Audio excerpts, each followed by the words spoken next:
Hi, welcome. Yeah, nice to see you all. So as people continue to come in, we'll just settle into just a little check-in for ourselves. And as you probably know, I like to kind of move around a little bit, stretch and feel into the body. Breathe a little deeper, shake and bounce. Just create a little vibrancy and yeah, just allowing the gaze to turn inward. You can close your eyes if you'd like to, or keep them open. Mm.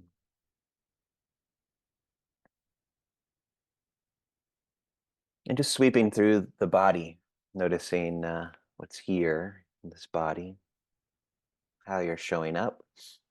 And there's no way uh, to show up, just seeing what is here.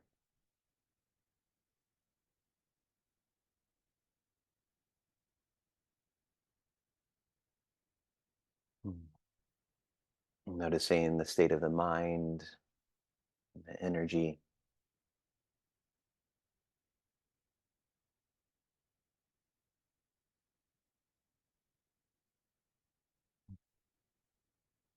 And even an intention for being here today.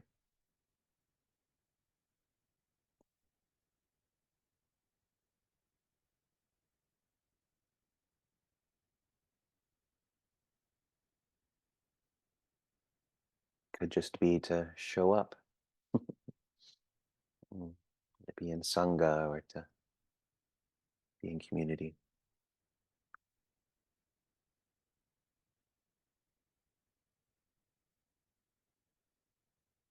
As you continue to explore your current experience, noticing any places of tension or tightness or holding or blocks. And it's not even really important to do anything about them, just noticing them is enough, holding them in a bit of a bigger space.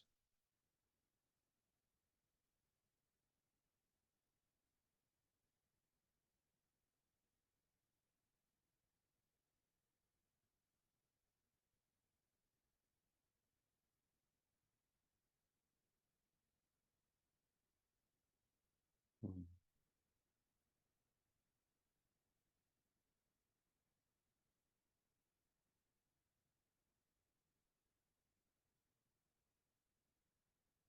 Go ahead and let's take a nice long inhale together through the nose, filling up, and let it go. Even making a little noise, it's always nice. Again, inhale and letting it go. And again, inhale. And this time, as you exhale, you can slowly open the eyes and perhaps bring the palms together just in acknowledgement of our time here and gathering.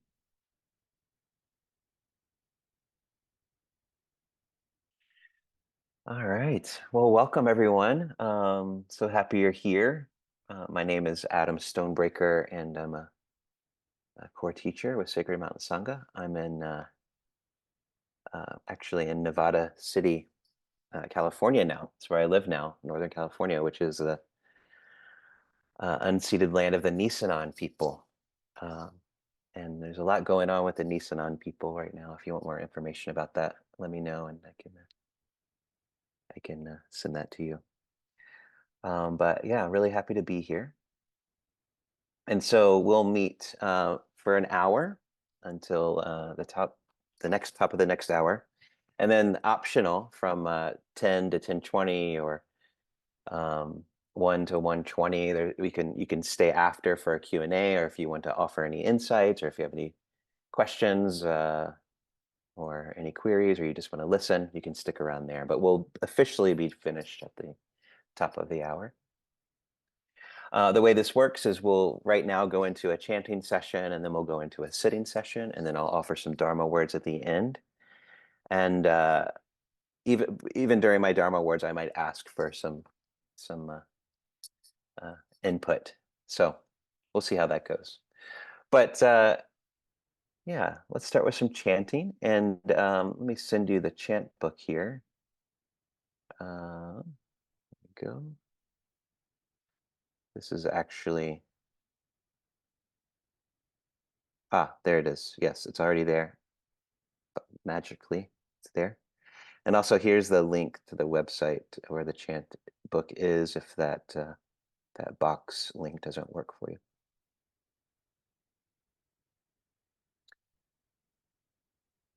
All right. So in the chant book, we'll start on page 3, and we will do um, uh, uh, from that first part, refuges and precepts. We'll do all of those. So we'll start with Namo Tassa, we'll do the refuges, and then we'll do the 5 precepts in Pali and English, the precepts. And then we'll move on to page 4 and do the recollection of the triple jewel. And then that's enough to hold for now, and I'll tell you where we're going after that.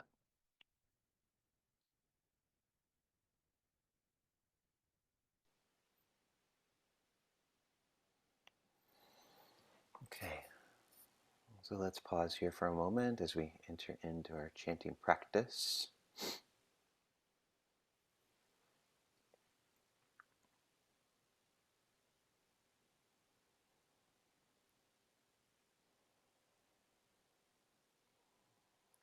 This first chant, this Namo Tassa, a very ancient chant, and it's an honoring of the Buddha, the teacher, but also an honoring of our own awake, enlightened nature, or awareness itself.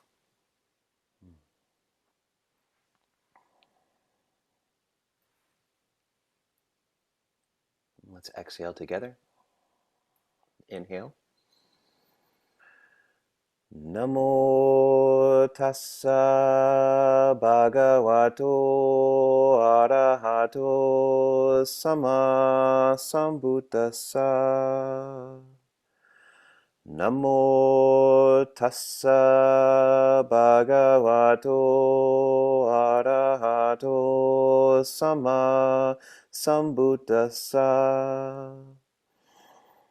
Namo tassa bhagavato arahato sama sambuddhassa. Buddhaṃ saranang gacchāmi. Dhammāṃ saranang gacchāmi. Sanghang saranang gacchāmi. Dutiyampi Buddhaṃ saranang gacchāmi. Dutiyampi Dhammāṃ saranang gacchāmi. Dutiyampi Sanghang saranang gacchāmi. Tatiyampi Buddhaṃ saranang gacchāmi. Tatiyampi Dhammāṃ saranang gacchāmi. Tatiyampi Sanghang saranang gacchāmi. Panatipata vedamani sikkhapadang samadhiyami.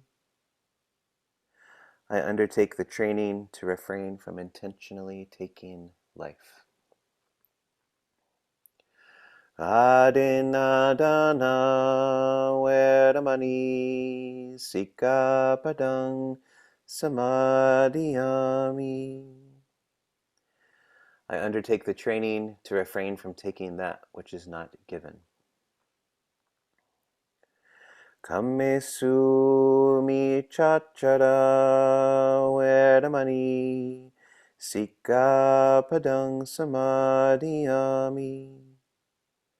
I undertake the training to refrain from misuse of sexuality and the senses. Musa vada vedamani Sikkhapadang samadhiyami.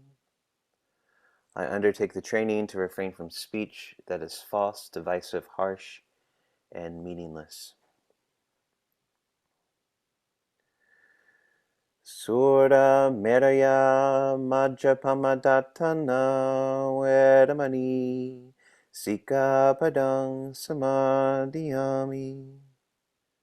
I undertake the training to refrain from intoxication, which leads to carelessness.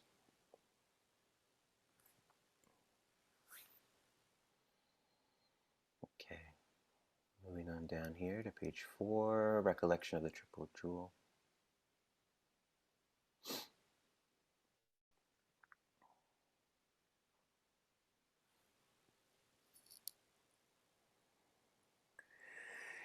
Itipiso bhagava araham samma sambuddho bija charana sampanno sugato lokavidu anutaro bodhisattva sarati sata deva manusanam buddho Bhagavati Savakato Bhagavata Dhammo Sanditiko Akaliko Ehipasiko Openaiko Pachatam Berita Bovenu Itisupatipano Bhagavato Savakasango Ujupatipano Bhagavato Savakasango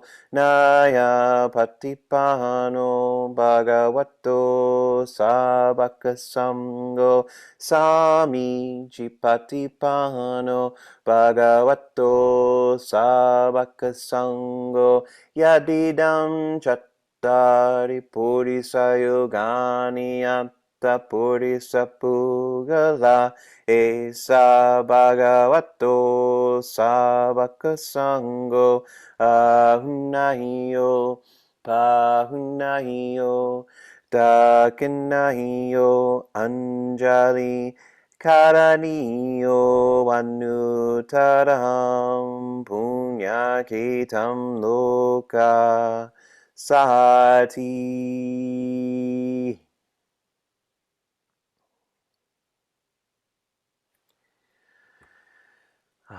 Let's just pause here for a moment.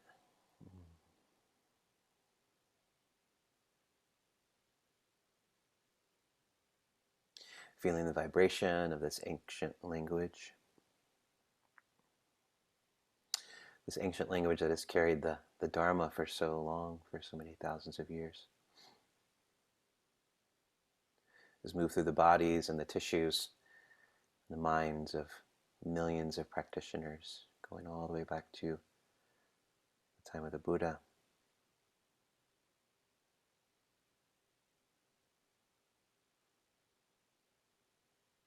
And perhaps even offering gratitude for those practitioners who gave their lives to practice, to spreading the Dharma, for carrying it forward so that we may practice it here today.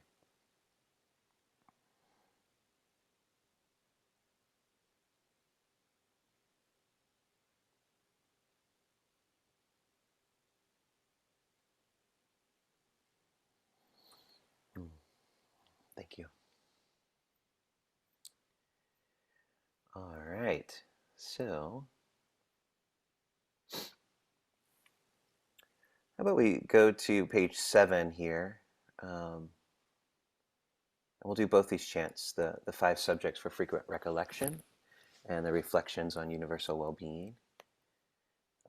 These 5 subjects are recommended to be contemplated at least every day, if not multiple times a day, throughout the day.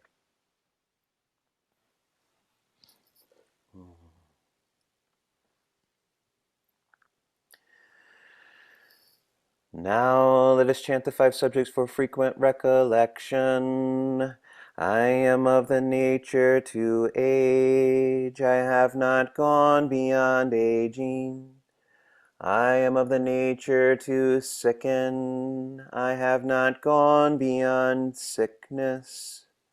I am of the nature to die. I have not gone beyond dying. All that is mine, beloved and pleasing, will become otherwise, will become separated from me. I am the owner of my karma, heir to my karma, born of my karma, related to my karma, abide supported by my karma. Whatever karma I shall do, for good or for ill, of that I will be the heir. Thus we should frequently recollect.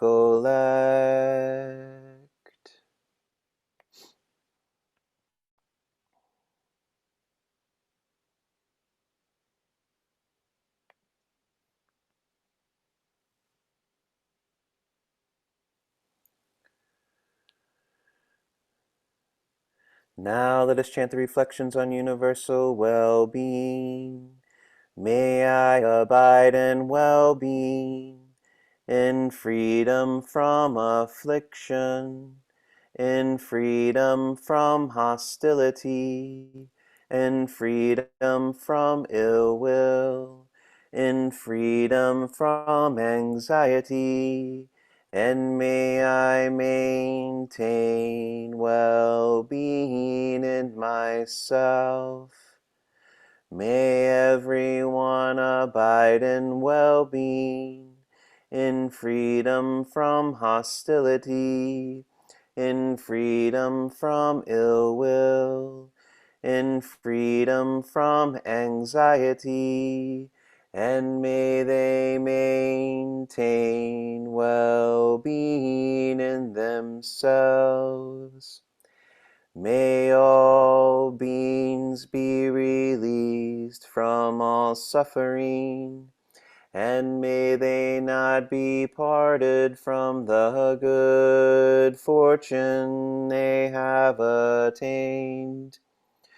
When they act upon intention, all beings are the owners of their action and inherit its results. The future is born of such action, companion to such action, and its results will be their home. All actions with intention, be they skillful or harmful, of such acts they will be the heirs.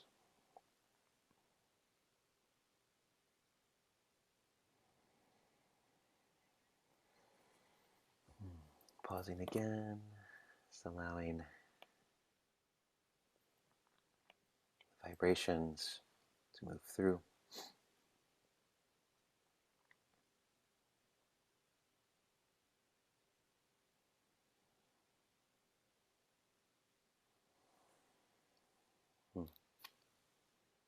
Great. Okay, so let's go down to page 13. Um, yeah. So we don't do this one too often, maybe on Sunday mornings, I'm not sure, or Sunday afternoons. This is one of the chants from the Chan tradition of Master Shinhua.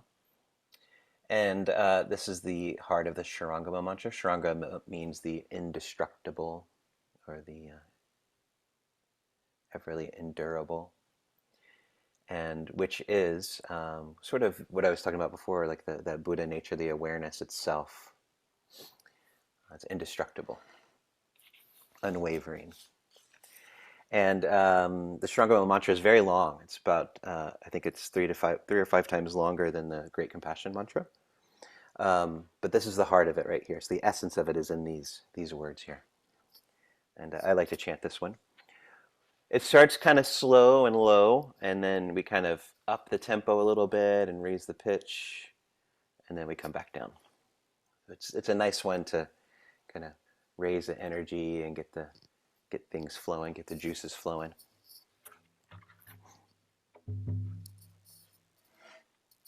So if you're not familiar with it, you'll pick it up really quickly.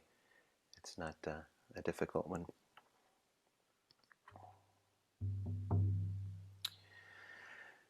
Dajer tonan annali pishati pila bashala toli panto pantoni bashala bangni panhu shindulu yung pan Sopa dajer tonan annali pishati pila bashala toli panto pantoni bashala bangni panhu shindulu yung pan sopa dajer tonan annali pishati pila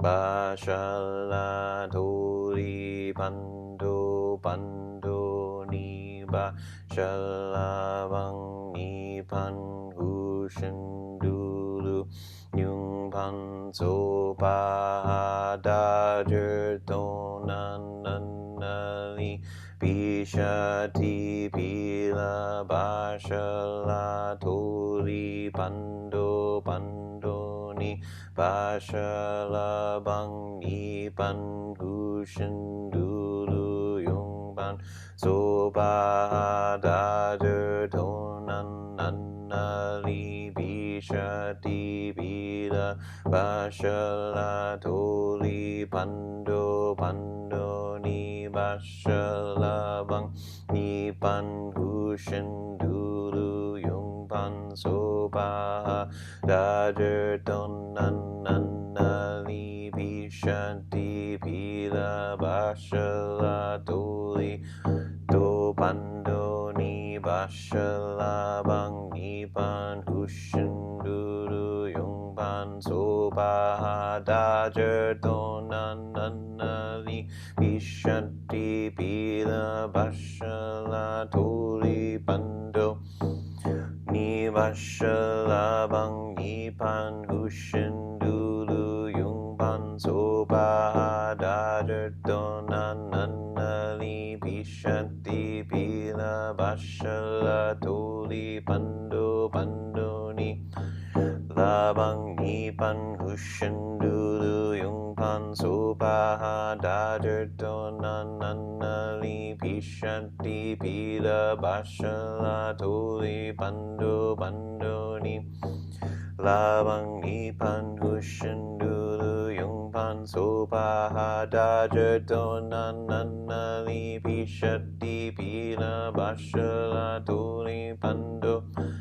ni bashala bangni panhu shindulu yung pan sopa dajer tonan annali pishati pila bashala toli pando pandoni labang ni panhu shindulu yung pan sopa dajer tonan annali pishati pila bashala pandoni bashala bangni panhu shindulu yung pan sopa dajer tonan annali pishati pila toli pando pandoni bashala bangni panhu shindulu yung pan sopa dajer tonan annali pishati pila bashala pando pandoni bashala bangni panhu shindulu yung pan sopa dajer tonan annali pishati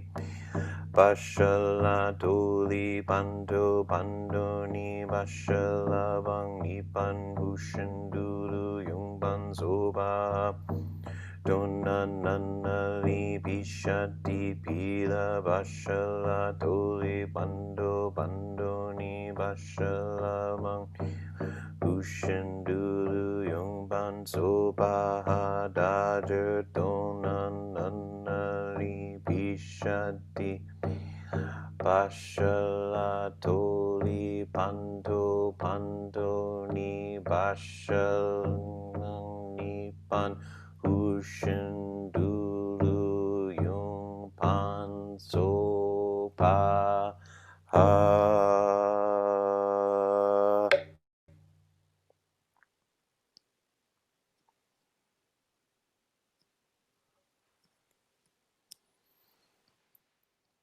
Okay.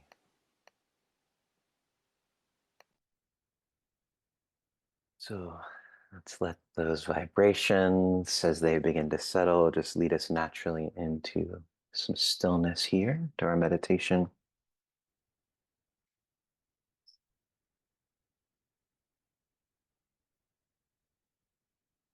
Mm.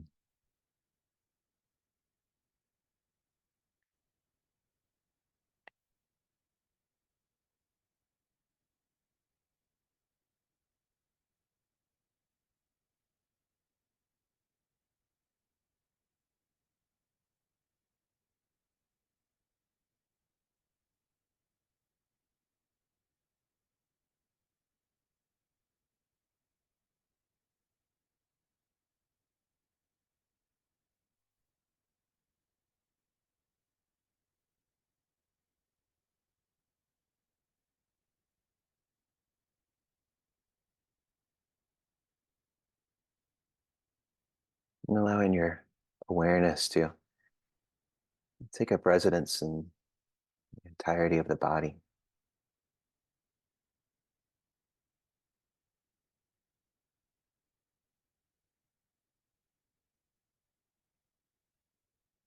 And as you breathe, allowing the breath to fill that space.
To experience the breath not just as a physical experience, but energetic, subtle experience. So we allow the breath to kind of intermingle with the thoughts,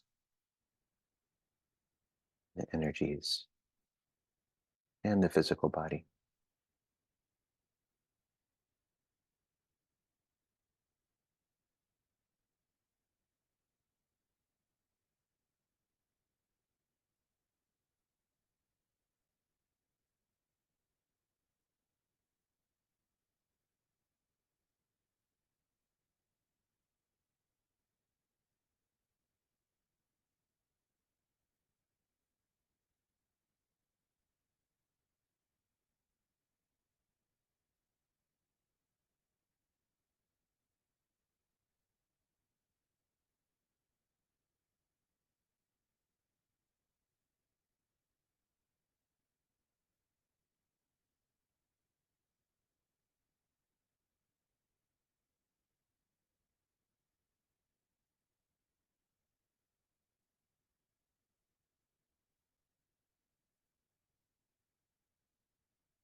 Perhaps if as we continue with this, the awareness, the breath begin to penetrate that boundary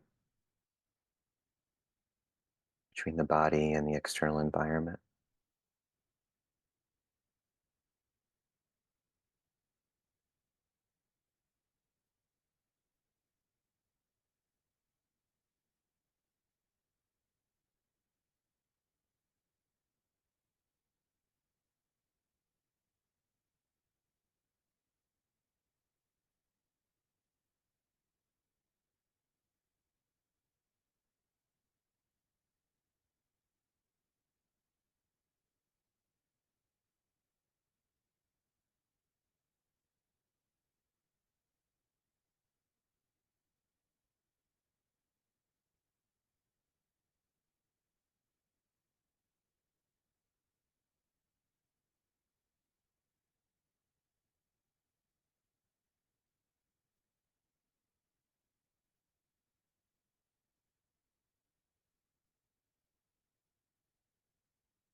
Okay, so feel free to get comfortable, move a little bit, shake, stretch.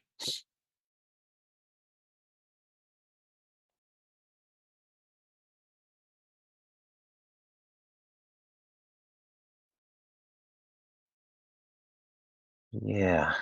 So, yeah, the topic I chose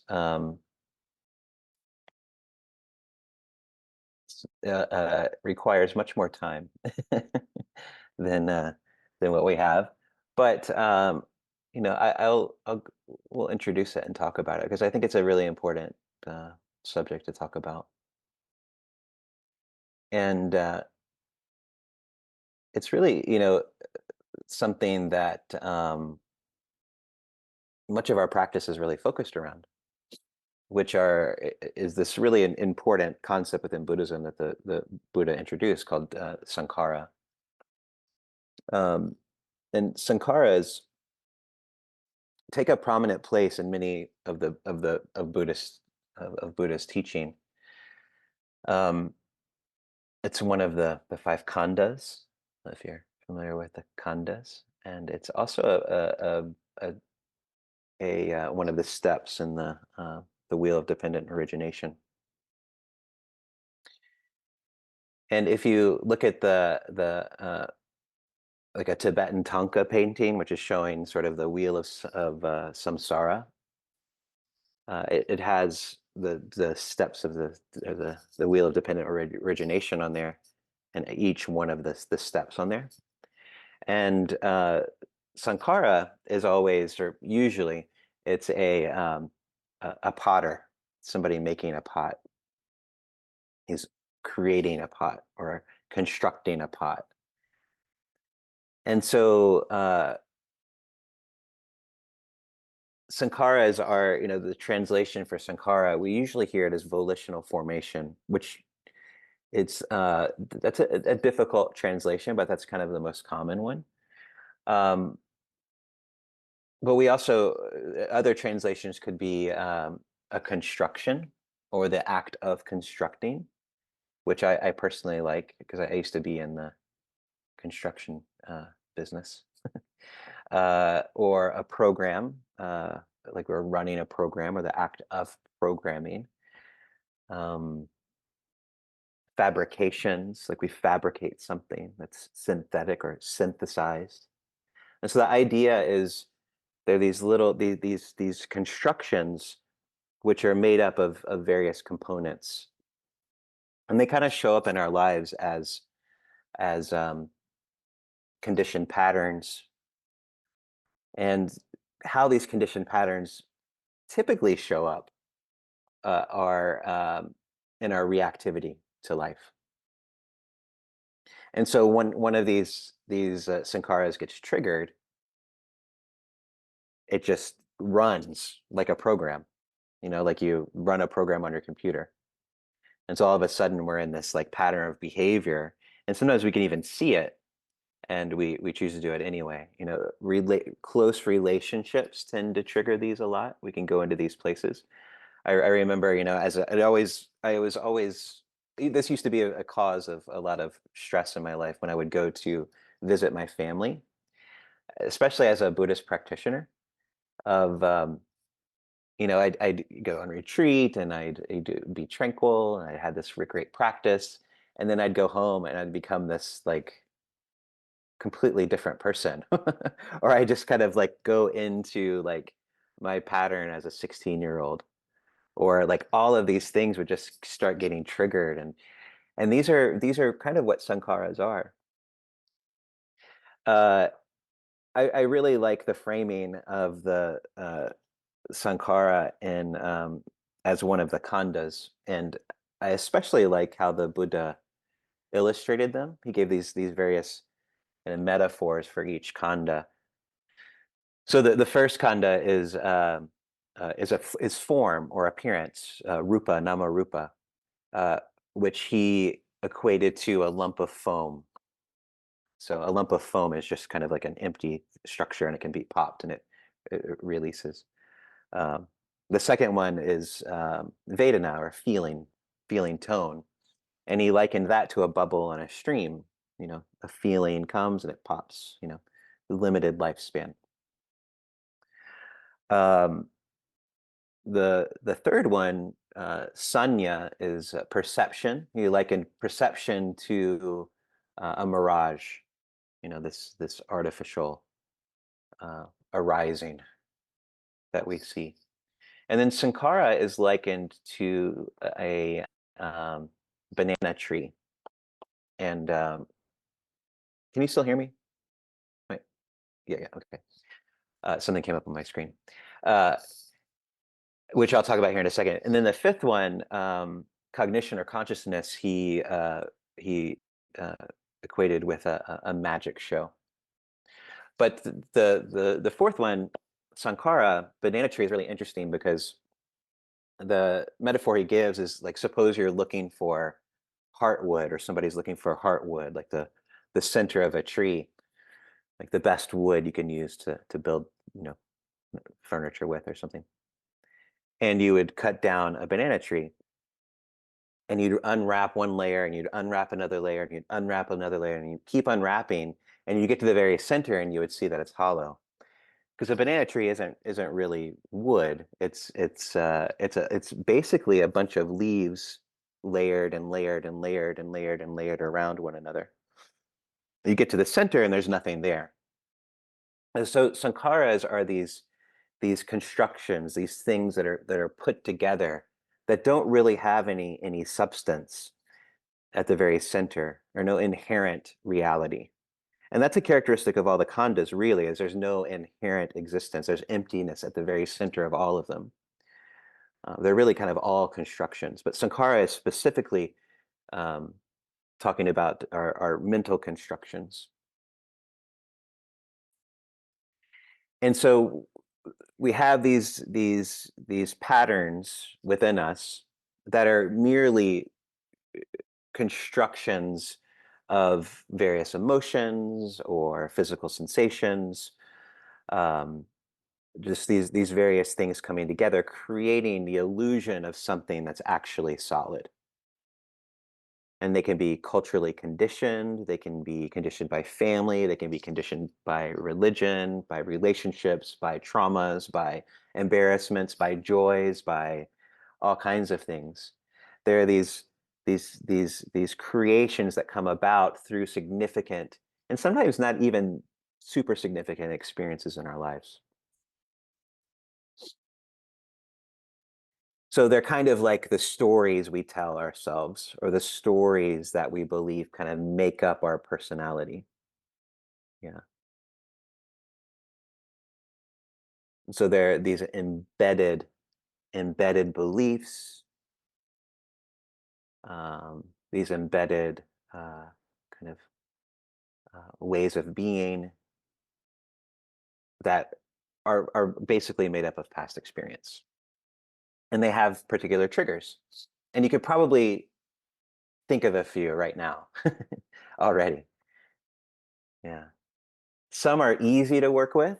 So kind of like, if you trace something in sand, it can easily be erased once you see it. But some of them are like embedded in stone, like they're really deep, they're really in there. And those are much more difficult to work with. But they're all workable. And that's really what our practice is all about. And really the key to working with them is to see and to know them. And that's, when we practice mindfulness, when we practice meditation, these come up all the time. We sit there and sit in meditation, and you'll if you're observing, you'll notice, like, sometimes contractions in the mind will have a story and the body will contract. It's a pattern. Or, like, the all of these particular energies begin to arise, and these patterns begin to arise when we become still and we begin to can see them. And you might come up with a story like, I'm just not, I don't really like sitting in meditation, or I'm just not a sitter, you know. Or we come up with these various stories to kind of describe, to kind of justify these various things within us. And so we can become very attached to our stories or to our personalities or what our perceived personalities. Um, Something that comes to mind for me, and this actually came from another teacher, and I have had the exact same experience. And so um, when I used to, and any kind of learning situation, and I'm thinking particularly of dharma because this is where I noticed it. I used to be very hesitant to ask questions, and so when I had a particular teacher when I first started who would do a dharma talk and then ask for questions, and I would always kind of slink back and not want to answer questions. And there were, there's all kinds of stories there of why, but um, there was this hesitance within me. And I came up with these stories of like, oh, I'm just kind of a shy person, or I'd rather just listen, or I don't want to impose, or all of these various stories started to come about. That's just my personality. That's just who I am. I'm not a question asker. That's just who I am. And and when he would ask that question, like, uh, are there any questions? This kind of thing would go through me, this energetic contraction. And again, I just logged it up to that's just who I am. That's just my personality. And one day, I was listening to a Dharma talk by another teacher at home with my headphones on by myself. There was nobody else there. And at the end of the Dharma talk, this person asked if there were any questions in the audience. And that same feeling like shot through me. It's that same contraction, that same, you know, story of my personality. But the difference is that there was nobody there. I was by myself. I wasn't in a room. The shyness wasn't an excuse, or me imposing wasn't an excuse. This Dharma talk was years old.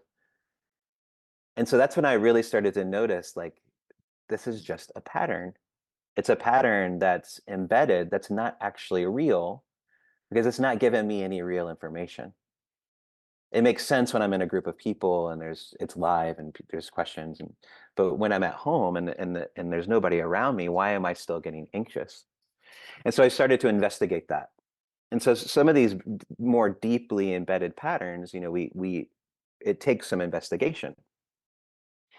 And so upon investigation, and I already knew this, but it really took me diving into it, that, when I was a child, I used to ask a lot of questions because I was just a very curious, and I still am very curious.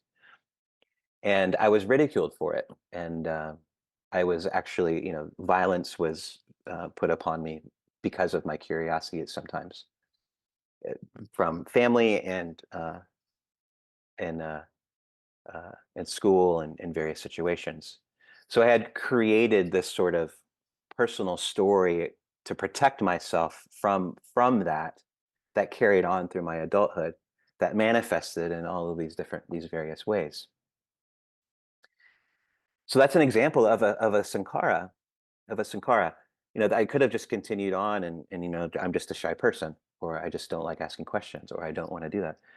But upon investigation, I saw that in the center of that there was a story, but it was really empty. There was nothing there um, that was inherent about it. It was a pattern. It was made up of emotion and a bunch of different things and thoughts. And again, upon investigation, it's just sort of released. And now I'm fine asking questions and imposing. I love to do it. But we're kind of made up of these things, these sankharas. And the sankharas, the patterns, can be skillful and they can also be unskillful. Usually what we notice are the unskillful ones. And much of our practice is, again, noticing these things, but then also creating skillful patterns, skillful patternings in our lives. So we can obviously see how mindfulness and meditation will be really valuable in this situation of noticing patterns. And first you kind of have to be told that, because if we're not told this, by the Buddha, we're just kind of moving through life thinking like, this is who I am, this is who we are. But everything's changeable. It's all changeable.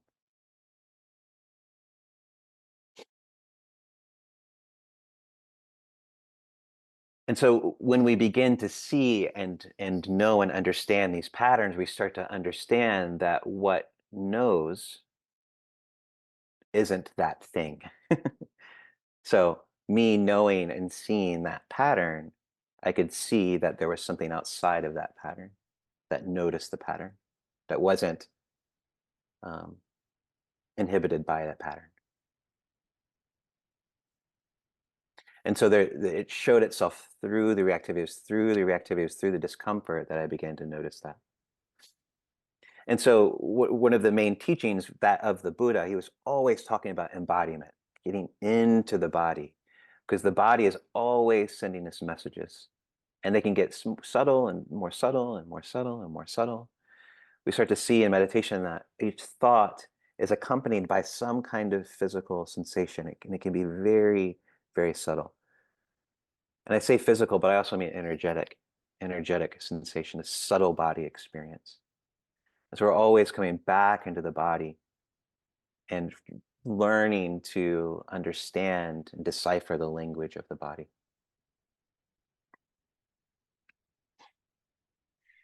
One of my teachers, we talk about Sankharas as, I like I like it makes sense to me, this idea of a Sankhara being a program, because it's like you're running programs all the time if you're not aware.